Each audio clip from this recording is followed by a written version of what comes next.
Well, basically they're creating a security research team to attempt to find vulnerabilities in software, probably software that Google uses in their products and services. And the whole idea is for these guys to find the vulnerabilities and get them fixed before the bad guys do. So it's really going to be who wins the race of finding the vulnerabilities. All right, I want to push you on this because, and I understand that part of it, but explain to me, I mean, there must be people that are trying to hack into Google today, right? Yeah, I mean, it's common. I mean, okay, so the hackers that they hire, aren't they going to try to figure out what those people that are trying to hack into Google today, who they are and what they're doing? Not really. Why would if a security firm? I mean, I'm going to push back on this. If they hire your security firm, they want to know who's trying to hack in, right? Well, that's more of an incident response. The team, which they probably have in Google, which is a different department, the team that they're putting together is solely security researchers to find security flaws in software so they can get them fixed before the bad guys exploit it. It's really that simple. It's not to go out and try to detect who's hacking into Google. They already have a team to do that. But I would think that'd be the big part of it. I mean, I would think that's part of it. If you detect somebody who's hacking into Google and you know who they are and what their MO is, then that helps you figure out what you need to do to put up the big wall so they can't come back. Well, I completely understand that, but Google has a lot of money and resources, so they could have different teams. Got it. The team that's in the news today is focused on security research, but I'm sure Google also has the team to do what we call incident response. All right, so you answered my question. I was just kind of curious about that one.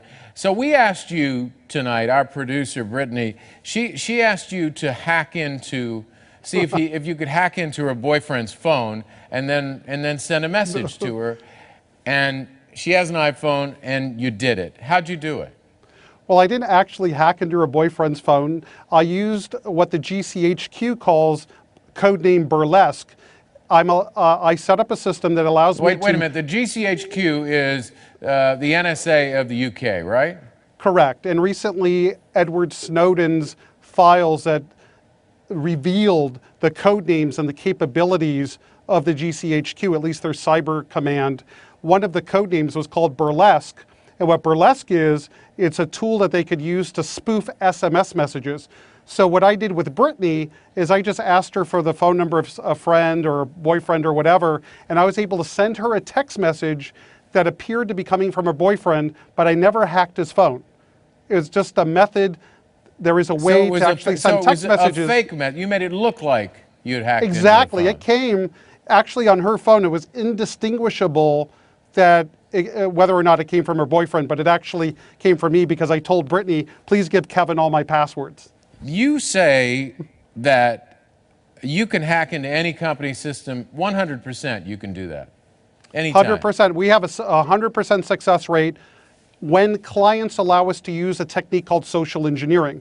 Now, for example, what social engineering is, it's when we use manipulation and deception to get a target within the company to comply with the request, like, for example, opening up an Excel document. And we're not alone in this. In fact, in the GCHQ's bag of tricks, they also have a tool called TracerFire. And what TracerFire is, it's an Office document that they send to their target. And when that person opens up that document, they have full control. We use the same techniques when we're doing security testing, and we're always able to find one person inside an organization that will open up our document. How many banks have you been able to get into? Several, but I didn't take their money. It was all legitimate, authorized testing. But you laugh about this, and we're joking about it, but this is a little unsettling. This is more than a little unsettling. It's very unsettling. Well, think about Al Jazeera. I was just in their studio in Los Angeles, and when they put me in a room to change into my suit, on several laptops that were sitting there were everybody's usernames and passwords sitting on a yellow Post-it note, right? So if I was a bad guy, and just got access to the studio, well, then I could log in and access those resources. So a lot of companies make this very similar mistakes that are very simple, like writing down passwords where people can see it, to actually deploying web applications that are vulnerable and could be exploited by the bad guy.